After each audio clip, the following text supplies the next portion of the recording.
فرما گئے حضرت الحمدللہ۔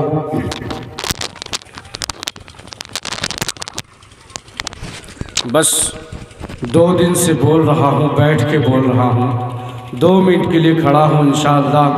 اس کے بعد حضرت مفتی صاحب تشریف لائیں گے اور انشاءاللہ دعا فرمائیں گے۔ ادھر ادھر اگر آپ ہیں تو چلے آئیں۔ یقیناً ایمان والے کی سچی علامت یہ ہے، سچی پہچان یہ ہے، مدارس سے محبت، مدارس سے محبت، مدارس سے محبت۔ دور حاضر ایسا ہے، حضرات گرامی علماء کرام کا خطاب سن رہے تھے۔ علماء کرام کو آپ کل بھی سنیں، آج بھی سنیں، ہر کسی نے مدارس سے محبت کو بتایا۔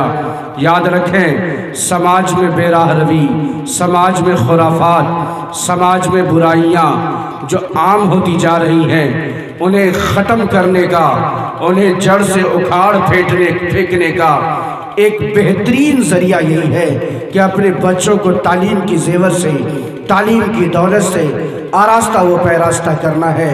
علماء کرام کی تقاریر سے آپ نے یہی حاصل کیا، علماء کرام کی تقاریر کو آپ نے سنا۔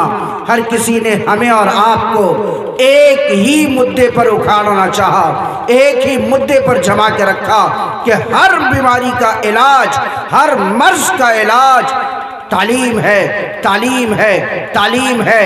اگر تعلیم ہوگی تو انشاءاللہ معاشرے میں اصلاح بھی ہوگا، ہوگا کہ نہیں ہوگا؟ اگر تعلیم ہوگی تو معاشرے میں اصلاح بھی ہوگا۔ اور تعلیم کہاں ہوگی؟ تعلیم ہونے کے لیے تعلیم کا کوئی گڑھ ہونا چاہیے، کوئی جگہ ہونی چاہیے کہ نہیں ہونی چاہیے۔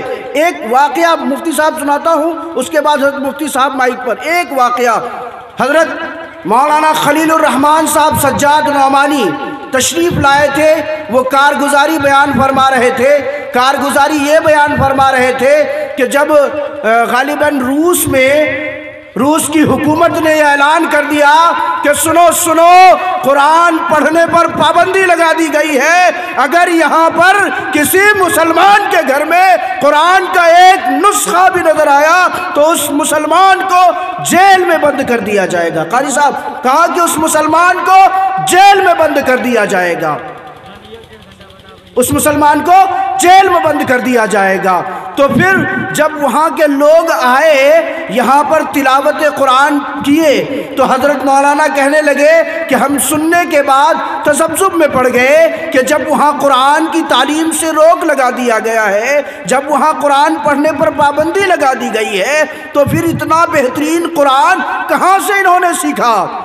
تو انہوں نے کہا کہ قاری صاحب آپ جاننا چاہتے ہیں؟ کہا ہاں میں جاننا چاہتا ہوں، ہاں میں جاننا چاہتا ہوں۔ کہا کہ ٹھیک ہے سنیے، ہم کیا کرتے تھے؟ آپ نے صحیح سنا کہ وہاں کی حکومت نے قرآن پڑھنے پر پابندی لگا دی، قرآن کے ایک ایک نسخے پر پابندی لگا دی تھی۔ کہا کہ قرآن جس گھر میں پڑھا جائے گا اس گھر کے فرد کو جیل میں بند کر دیا جائے گا۔ لیکن سنیے، ہم قرآن کی محبت رکھنے والے، ہم اللہ کی محبت سینوں میں رکھنے والے، قرآن کو پڑھنے کے لیے ایک ڈمی کی شکل کا جنازہ تیار کرتے تھے اور 3 سے 4، 4 سے 5 آدمی اس جنازے کو قبرستان لے جاتے تھے اور ایک نقلی قبر کھودتے تھے۔ اس قبر میں 5 آدمی گھس جاتے تھے۔